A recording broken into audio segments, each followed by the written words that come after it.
46वें वार्षिक अधिवेशन 2023 का आखिरी दिन है। आज 28 अक्टूबर का दिन है। कबीर नगर, जी हाँ, गंगा किनारे, इधर गंगा बिल्कुल पास में है, लगभग आधा किलोमीटर दूर पीछे गंगा है। तो उसके इस चौराहे में हम यहाँ पर हैं। ये रोड है जो कि पीछे प्रीतम नगर के लिए जाती है, जहाँ हमारा पुराना आश्रम है कबीर मंदिर के नाम से। तो प्रीतम नगर का हिस्सा और ये कबीर नगर, दोनों के बीच ये रोड निकलती है और ये सीधे गंगा के लिए जा रही है रोड। और ये रोड हमारे आश्रम को दो भागों में डिवाइड करती है। इस तरफ ए ब्लॉक है और हमारे ठीक पीछे ये बी ब्लॉक है। तो हम मेला ठेला के बारे में सब कुछ बताने वाले हैं, सारा कुछ दिखाने वाले हैं। इसी बीच माता जी, क्या नाम? सोना? हाँ, सोना देवी आई है। कहाँ से आई हैं? उज्जैन से आई हैं। अच्छा, कैसे लग रहा है यहाँ पे? बहुत बढ़िया लग रहा है। जी जी, बताइए क्या सीखने को मिला आपको? बहुत सारा। फिर भी कोई खास बात क्या सुने आपने सत्संग में? क्या सुना आपने, बताइए? याद नहीं रही, याद रखना चाहिए, तभी तो समझ में आएगा कि यहाँ सत्संग किया आपने। ये मुख्य एंट्री गेट है जो कि गुलदस्ता से आपका स्वागत कर रहा है। ये पूरा गुलदस्ता, ये राउंड के जैसा, जहाँ से आप गुजर कर आते हैं। ये ब्लॉक है और उस पार आभार जो लिखा हुआ है वो बी ब्लॉक है। हम ए ब्लॉक में हैं और बी ब्लॉक का ये हिस्सा, ए ब्लॉक का, माफ करिए, ए ब्लॉक में ये गुरुदेव जी का शिलालेख है। सदगुरु अभिलाष साहब ने अपने जीते जी ये शिलालेख लगवाया है। यहाँ कोई किसी से वर्ण और जाति ना पूछे और न जानने की चेष्टा करें। यहाँ कोई क्षेत्र और प्रदेशवाद न रखें, न उसकी चर्चा करें। संप्रदाय मजहब की कोई बात नहीं, सब संत भक्त का समता से स्वागत और अभिनंदन है। राजनीतिक चर्चा करना और पार्टी विशेष का पक्ष लेना और संबंध रखना यहाँ बिल्कुल ही प्रतिबंधित है। मतलब जाति, धर्म और मजहब के नाम पर बंटवारा और इंसानों को बांटना, ये बिल्कुल भी साहब पसंद नहीं करते थे। सदगुरु कबीर साहब के सिद्धांतों पर साहब चलते थे और वही बात यहाँ लिखवाए हैं। और शुद्ध मानवीय और राष्ट्रीय एकता की बात साहब कर रहे हैं। हमारे साथी श्री, हाँ बोलिए साहब।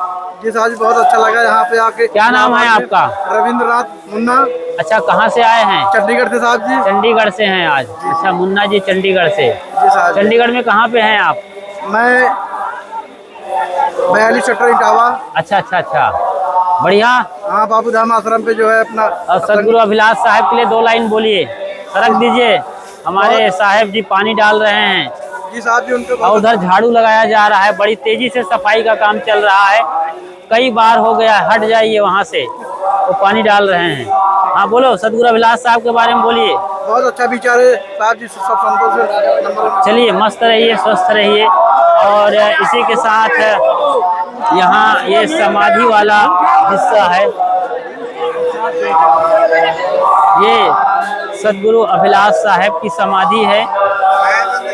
और बैकग्राउंड में आप बीजक पाठ की आवाज सुन पा रहे हैं। समाधि स्थल 2012 में 26 सितंबर के रोज सदगुरु ने अपना शरीर छोड़ा था। 1933 में जन्म हुआ था और 2012 में आपका शरीर पूरा हुआ था।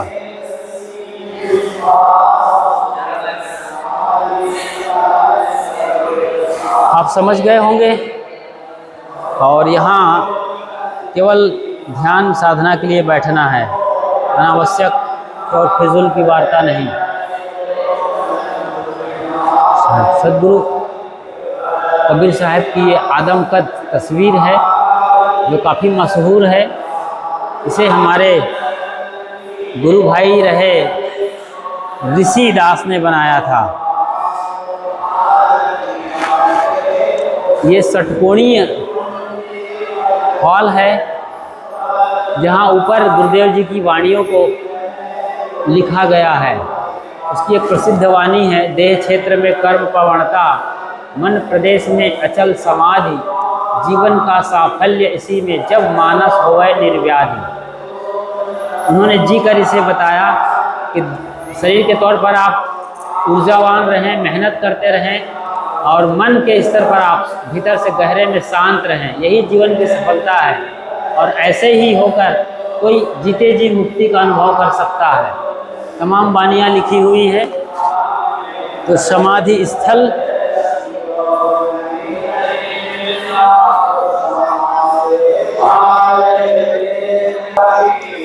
इधर सत्संग पंडाल, जहाँ लोग रात को सोते हैं और दिन में बैठकर सत्संग से आनंद लेते हैं। तकरीबन 5 से 8 हजार लोग आराम से इसमें बैठ सकते हैं। शुरू हो गया है बीजक का। लोग जलपान के बाद यहीं आकर सत्संग से आएंगे। काफी बड़ा पंडाल है, परमानेंट पंडाल है। आगंतुकों के लिए कूपन लेना अनिवार्य है। ये 10 रुपए का कूपन है। ये यहाँ पर आगंतुक जो भी नए लोग आते हैं वो लेते हैं। इससे सुविधा ये होती है कि पता चलता है कितने लोग आए हैं और कहाँ पर हैं। इसके लिए भी बहुत ज़रूरी है। और इस तरफ ये बीजक मंदिर है, आप देख रहे हैं। बीजक मंदिर यानी आश्रम का प्रमुख सभागार। यहाँ रोज सुबह सत्संग होता है। 5:30 बजे घंटी लगती है बंदगी की, और उसके बाद 1 घंटे का ध्यान और 1 घंटे का सत्संग, बीजक अध्ययन, अध्यापन और अन्य धार्मिक, साहित्यिक और दर्शन शास्त्रों का अध्ययन करते कराते हैं। यहाँ पर पारक प्रकाश वार्षिक शुल्क 60 रुपये है, आजीवन 1600 रुपये है। त्रैमासिक पत्रिका है, सदगुरु अभिलाष साहब जी ने इसे निकाला था, वो अब भी बदस्तूर जारी है। ये कार्यालय में कुछ सहयोग राशि दे रहे हैं और कुछ और जानकारी ले रहे हैं। तो ये कार्यालय है। साफ सफाई का दूसरा दौर चल रहा है। एक बार सुबह सफाई कर दिया गया है, उसके बाद ये फिर से सफाई का आलम आप देख पा रहे हैं। बीजक मंदिर में बीजक पूरा लिखा गया है। बीजक शब्द 10 भाई रे दुई जगदीश कहाँ ते आया, कहू कौने बौराया, अल्लाह राम करीमा केशव हरि हजरत नाम धराया। ऐसे ही पूरी वाणियाँ यहाँ लिखी हुई है। बीजक मंदिर का अंदर का हिस्सा आपको दिखाते हैं। ये पूरा एक बड़ा सत्संग हॉल है। फिलहाल देश के कोने कोने से आए लोगों का आशियाना लगा हुआ है। यहाँ रोज सुबह जैसे हमने बताया 5:30 से 7:30 तक सत्संग होता है। उसके बाद जी पंचांगम मैडम साहेब बंदोगी साहेब, उसके बाद 7:30 बजे समाप्ति के बाद 8 बजे से सब चले जाते हैं जलपान के लिए। फिर दिन भर दैनिक क्रिया होती है। दोपहर भोजन 12 बजे से शुरू होता है और शाम को 6 बजे भोजन के बाद फिर से यहाँ आते हैं और 7:30 से 9:30 यहाँ फिर से सत्संग होता है। बीजक पाठ के बाद, जैसे बीजक पाठ आप सुन रहे हैं, ऐसे ही फिर से बीजक पाठ यहाँ रोज होता है। और यहाँ पर इमरजेंसी ये मेडिकल तैयार किया गया है। जी आपका शुभ नाम? दिलीप मारू। जी दिलीप मारू जी हैं, कहाँ से आए हैं? गुजरात। जी जी अच्छा। तो लोग ज़्यादा बीमार तो नहीं हैं? वायरस है। वायरस है क्या? सर्दी जुकाम बुखार यही है ना? अच्छा अच्छा। ये तमाम गोलियां यहाँ पर उपलब्ध हैं, दवाइयाँ उपलब्ध हैं, आप देख पा रहे हैं। क्या तकलीफ है जी आपको? सर्दी जुकाम है और पेट खराब। पेट खराब है, इसके लिए संभल के खाना पड़ेगा। सर्दी जुकाम आपको क्या माई? गैस गैस बन रहा है। में दर्द है अच्छा, यहाँ घुटने में दर्द है। हाँ, बहुत ज्यादा है। चलिए दवा लीजिए, सब आराम हो जाएगा। थोड़ा संयम से खाइए पीजिए, तेल मसाला वाला कम खाइए। हालांकि यहाँ है नहीं, लेकिन फिर भी आपको क्या तकलीफ है? बीपी बढ़ गया है। कच्चा खाना शुरू करिए, थोड़ा कच्चा कच्चा भी खाओ, ये सभी चीज़ें आपको आराम मिलेगा। चलिए, धन्यवाद आप लोगों का। असल में प्राकृतिक भोजन हम कर नहीं पाते हैं, कच्चा भोजन खाते नहीं हैं और तला भुना ही भोजन करते हैं, इसीलिए ये तकलीफ़ होती है। और ए ब्लॉक में वो ऊपर ऑफिस वाला हिस्सा है, इधर संतों का पूरा आसन लगा हुआ है। आप अच्छी तरीके से देखेंगे अंदर जाकर तो कई कमरे में डिवाइडेड है ये पूरा हॉल, और पूरी साधन सुविधा ऊपर उपलब्ध है। अभी फ़िलहाल इस तरफ सफाई की बारी आ गई है। ऊपर भी लोग आसन लगाए हुए हैं शामियाना के नीचे, मतलब हर जगह कोई कोना खाली नहीं है। हम चलते हैं और आपको दिखाते हैं। और ये दोनों बहन भाई अपनी दुनिया में हैं। या क्या नाम है? नाम बोलो। नाम, हाँ तुम्हारा क्या नाम है? जोर से बोलो। हैं? दीदी की प्रतीति। चलिए, दीदी है ये, इसका दीदी है भाई का अपना। वाह क्या बात है। तो यहाँ पर इस तरीके से आसन लगाया गया है। लोग अभी जलपान नाश्ता करने गए हैं, वरना यहाँ पर पैर रखने की जगह नहीं होती, इतनी भीड़ आई हुई है। बड़ा प्राचीन नीम का पेड़, कई वर्षों से हम इन्हें देखते आए, इनके छांव में जीते और खाते खेलते आए हैं। और वो आंवले का पेड़, आंवला लदा हुआ है एकदम, खूब फला है आंवला। आप देखिए फलों को इस तरीके से।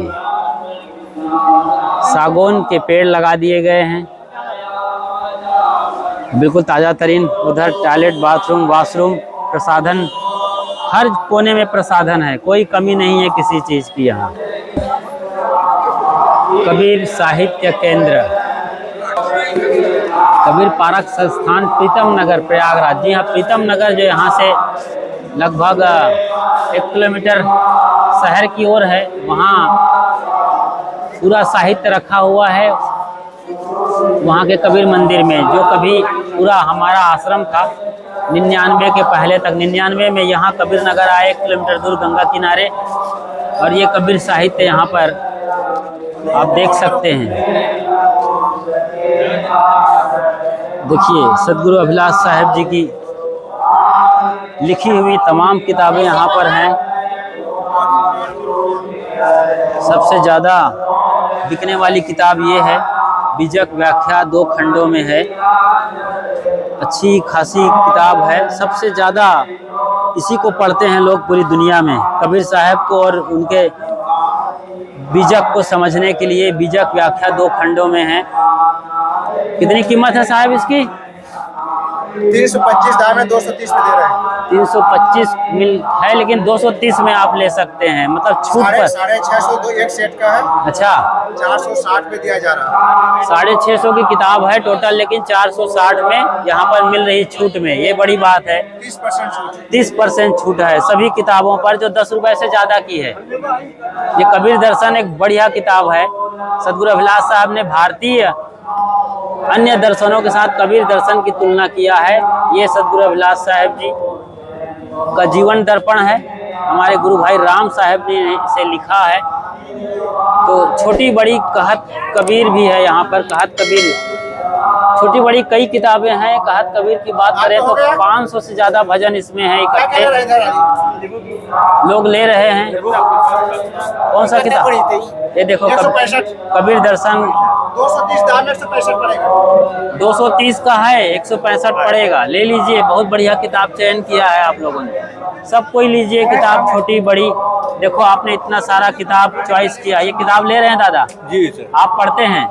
जी हाँ, पढ़ते हैं। अच्छा अच्छा, घर वालों को भी पढ़ाइएगा, अपने बच्चों को, बहू बेटियों को, है ना, ताकि उनके अंदर भी सदगुरु का आशीर्वाद जाए और कबीर पंथ का संस्कार। तो सब लोग यहाँ पर किताब ले रहे हैं, छोटी बड़ी। ये देखिए, मैं कौन हूँ और जीवन क्या है,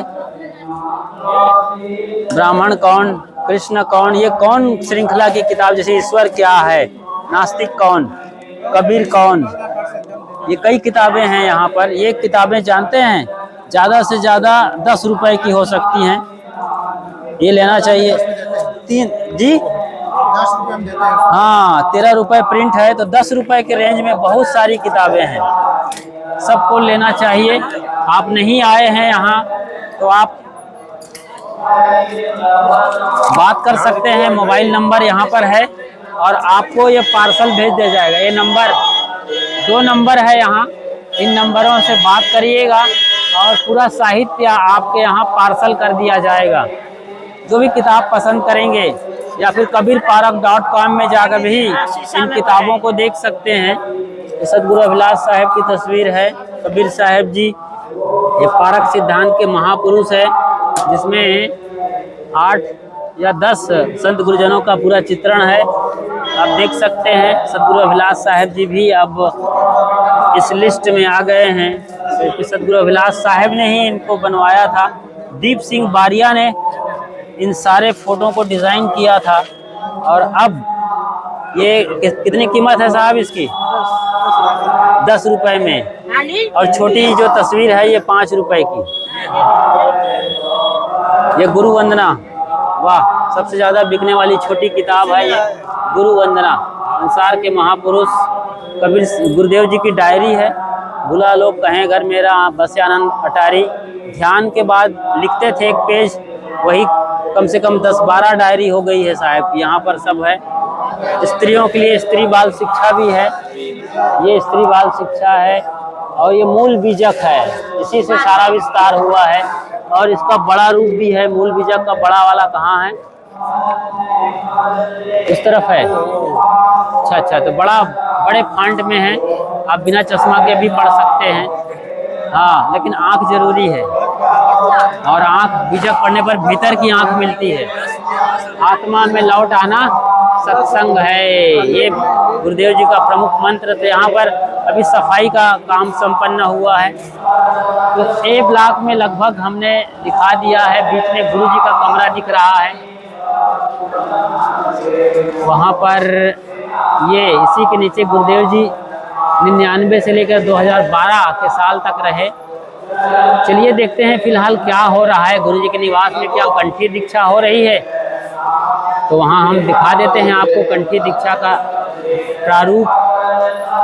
तिमिर सारे नाश हो, पथ प्रेम का निर्धार हो। ये गुरुदेव जी के रचना, उसकी कविता का हिस्सा है। और ये नारियल का पेड़ पिछले कई वर्षों से खड़ा हुआ है, इसी तरीके से अडिग और अडोल, एकदम ध्यान मग्न है ये पेड़। अशोक के पेड़ भी शांत और स्वस्थ खड़े हुए हैं।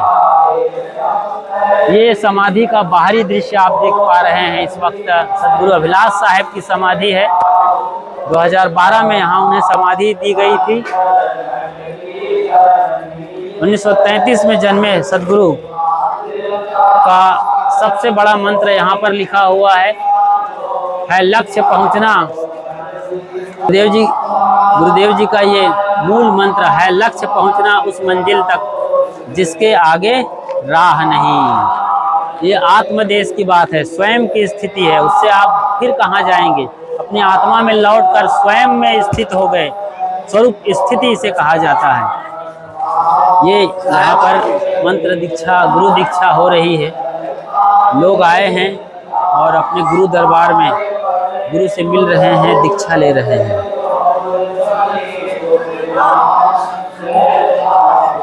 सदगुरु अभिलाष साहब जी का निवास इसी कमरे में सदगुरु अभिलाष साहब जी रहा करते थे, यहाँ बैठते थे और यहीं लोगों से मिलते थे। मीटिंग रूम है साहब जी का, इसी गद्दी पर बैठते थे और ये उनका मुख्य निवास रहा है। इसी पर साहब जी सोए थे। 26 सितंबर की बात है और लगभग 3 बजे के आसपास वो उठे और यहाँ अपने वॉशरूम आए, टॉयलेट ये, और यही पानी लेते लेते इसी टोटे के नीचे पानी ले रहे थे गिलास में, और यहीं पर वो लुढ़क गए थे और शरीर पूरा हो गया था। उसकी पूरी जानकारी इधर से झांक कर देखा गया तब पता चला, क्योंकि ये फाटक साहब ने बंद कर रखा था, वॉशरूम आए थे तो इस तरीके से शरीर साहब जी का पूरा हुआ था। ये उनका यहाँ इस टेबल पर कितनी बार साहब जी किताबों को लिखते पढ़ते हमने देखा, उनका दर्शन किया है। सारा साहित्य गुरुदेव जी इसी टेबल पर लिखते रहे जब आश्रम में होते थे। गुरुदेव जी लेखन कार्य करते हुए, जी हाँ, जिसकी चर्चा हम कर रहे थे, लिख रहे हैं। और उनके आदर्श सद्गुरु विशाल देव,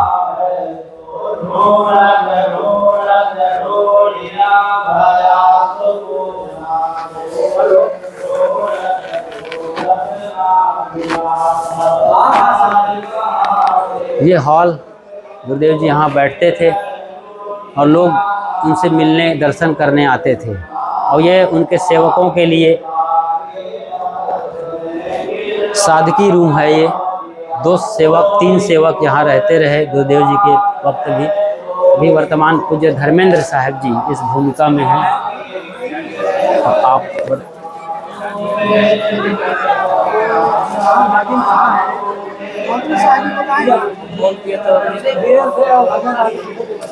तो इस वक्त लोग मिल रहे हैं, दर्शन कर रहे हैं।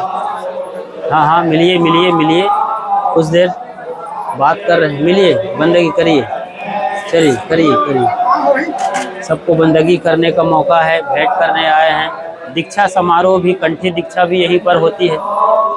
कंठी दीक्षा कितने बजे है, लोग पूछ रहे थे? 4 बजे कंठी दीक्षा का समय है।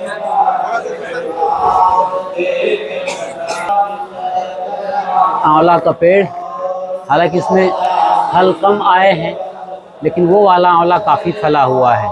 चलिए उसको दिखाते हैं और ऊपर से पूरे आश्रम के नज़ारा को भी देखते हैं। एक सीढ़ी है तो गुरुदेव जी के निवास के ऊपर हम जा रहे हैं। ये जलपान करने के लिए लोग बैठ गए हैं, जलपान की तैयारी है। और ये इसी बीच ये आंवला काफ़ी तादाद में फलता है। इस बार भी काफ़ी फला हुआ है। कई बार डगाली इसकी टूट जाती है, कई बार हमने देखा है बड़े बड़े फल आते हैं इसके, देख सकते हैं इतना भारी होता है कि कई बार डगाली टूटी है इसकी। फिर भी ये आंवला बेतहाशा दिए जाता है हमको। तो नीचे लोग बैठे हैं, आप गौर करिए, देखिए पूरा लाइन से बैठे हैं। जलपान का वक्त हो चला है और हम इस तरीके से ऊपर जाते हैं। यहाँ कपड़े सूख रहे हैं संतों के, अच्छा इंतजाम करते हैं संत गुरुजन। रस्सी बांध देते हैं इधर से उधर, पिलर में, कील में, खूंटी में, और सारे कपड़े फैला देते हैं। एक छोटी सी जगह में तमाम कपड़े फैल जाते हैं, सूख जाते हैं। ये बड़ी टंकी है, आश्रम की सबसे बड़ी टंकी है। आपको कमरा जैसा मालूम पड़ रहा कि टंकी है, उससे हम ऊपर जा रहे हैं और ऊपर जाते हुए भी नज़ारा दिखा रहे हैं मुख्य सत्संग पंडाल का। 200 से ज़्यादा, 250 के मीटर की लंबाई में है ये। उस पर कॉलोनी भी नज़र आ रही है। पाठ चल रहा है, जैसे कि हम बार बार बता रहे हैं। आखिरी दिन 2023 के आज 28 अक्टूबर का दिन है। यही विहंगम दृश्य आप देखिए। इसी शामियाने के बीच आशियाना लोग लगाए हुए हैं और ये भोजनालय है, भोजन कक्ष है। इसी शामियाना के नीचे लोग बैठे हैं जलपान करने के लिए। फ़िलहाल दोपहर 12 बजे उन्हें भोजन दिया जाएगा यहाँ पर। ये आंवला जिसका हम जिक्र कर रहे थे, ऊपर से देखिए कितना लदा पदा है।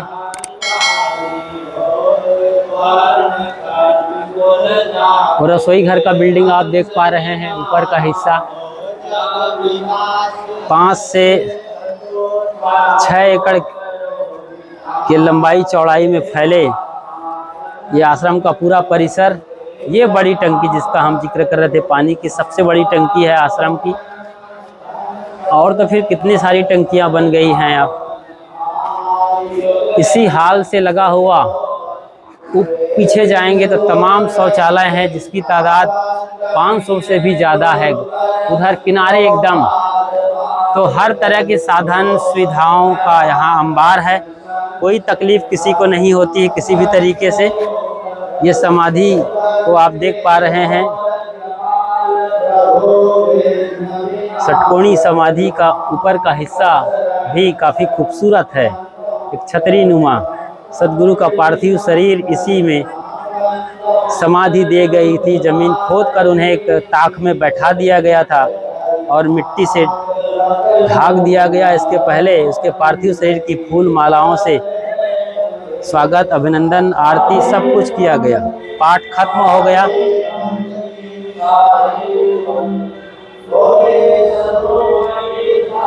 ठीक है, तो ये चौराहे पर हम और इसके बाद इधर मेला ठेला वाला इलाका आपको दिखाते हैं कि मेला में क्या लगा है। चलिए देखते हैं। प्रीतम नगर से आप आते हैं तो ये आपका स्वागत करता हुआ मेन गेट है। इधर तो आभार है जब आप प्रीतम नगर के लिए जा रहे हैं। जब आते हैं तो उस तरफ सारा कुछ लिखा हुआ है।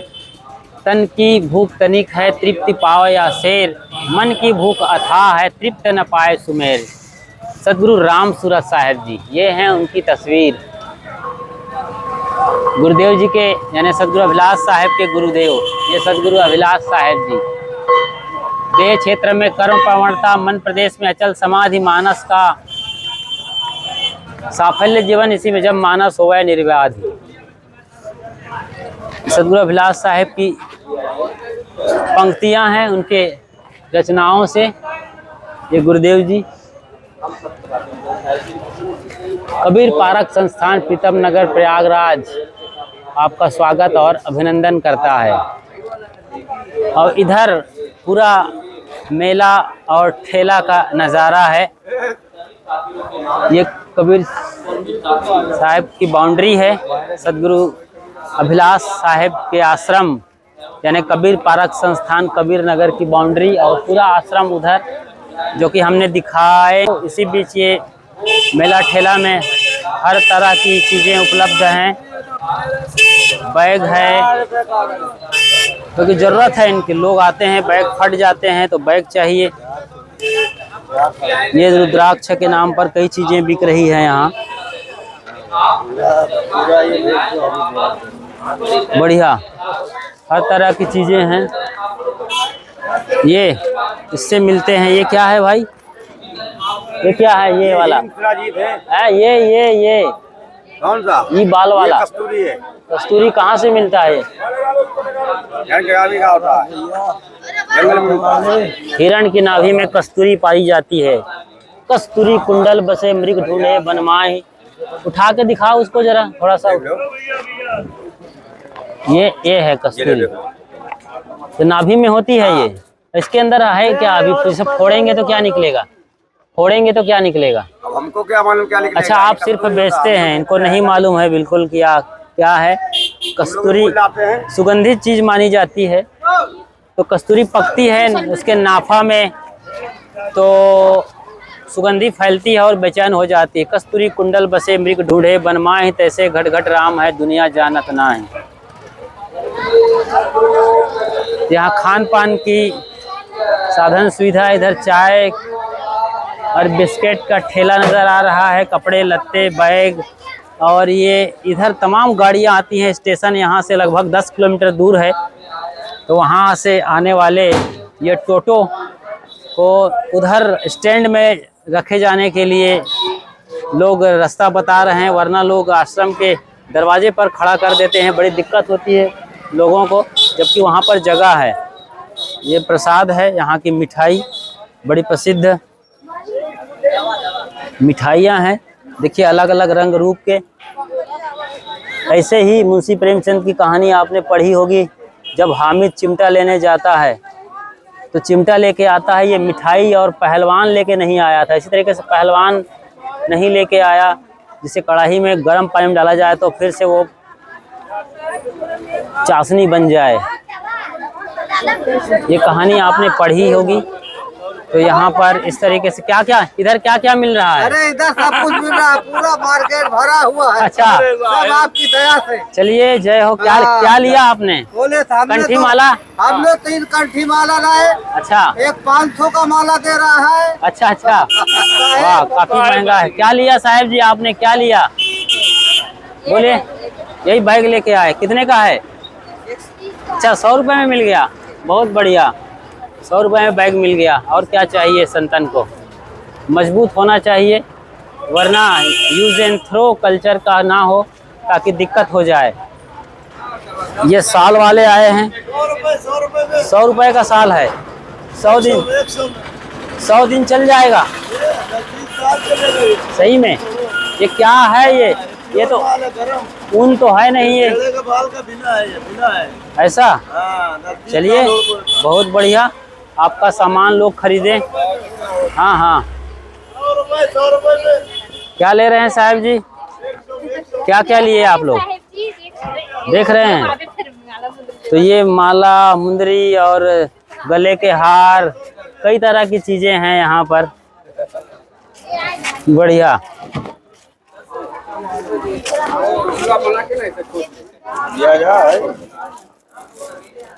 कई चीजें हैं, देख सकते हैं लोग सर पे लगाते हैं, माथे पे लगाते हैं, चाकू, छुरी, कंघी। और यहाँ पर ये कुर्ता, सफेद रंग के कुर्ते भी आए हुए हैं। ये कंठी माला है यहाँ पर थोड़ी सी, और भी आगे बहुत है। लोग सब नाश्ता जलपान करने गए, वरना यहाँ इतनी भीड़ होती है कि पैर रखना मुश्किल हो जाता है। तो ये मेला ठेला कबीर सत्संग समारोह 26, 27, 28 आज आखिरी दिन अक्टूबर के। बाबा ये है खास कंठी वाला। पलटो बाबा, कंठी का क्या दिया है आपने? कंठी का क्या दाम लगाया है? बड़ा वाला ये ढोलक ब्रांड कंठी, इतनी बड़ी। देखो साहब, ये 100 रुपए का है। 100 रुपए का? हाँ, ये 100 रुपए का। 100 रुपए का एक? 100 रुपए का एक पीस है। ओहो, इतनी महंगी कंठी ये है। 10 रुपए का एक पीस है। 10 रुपए का भी है ये 40 का है जी। ये 20 रुपए का है। अच्छा अच्छा, और ये 50 रुपए का है। 10 रुपए कबीर साहब का लॉकेट है। ये बड़ा वाला, ये बड़ा जो बीच में है बड़ा, ये भी 100 रुपए का। 100 रुपए में ये भी है। तो इस साल कैसी रही बिक्री कंठी माला की?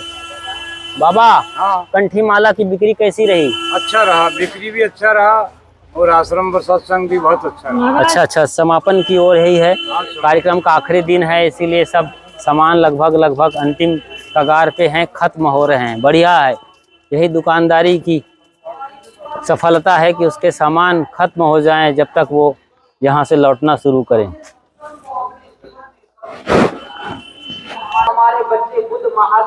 सामने ए ब्लॉक है और हम अब आ गए हैं बी ब्लॉक के अंदर।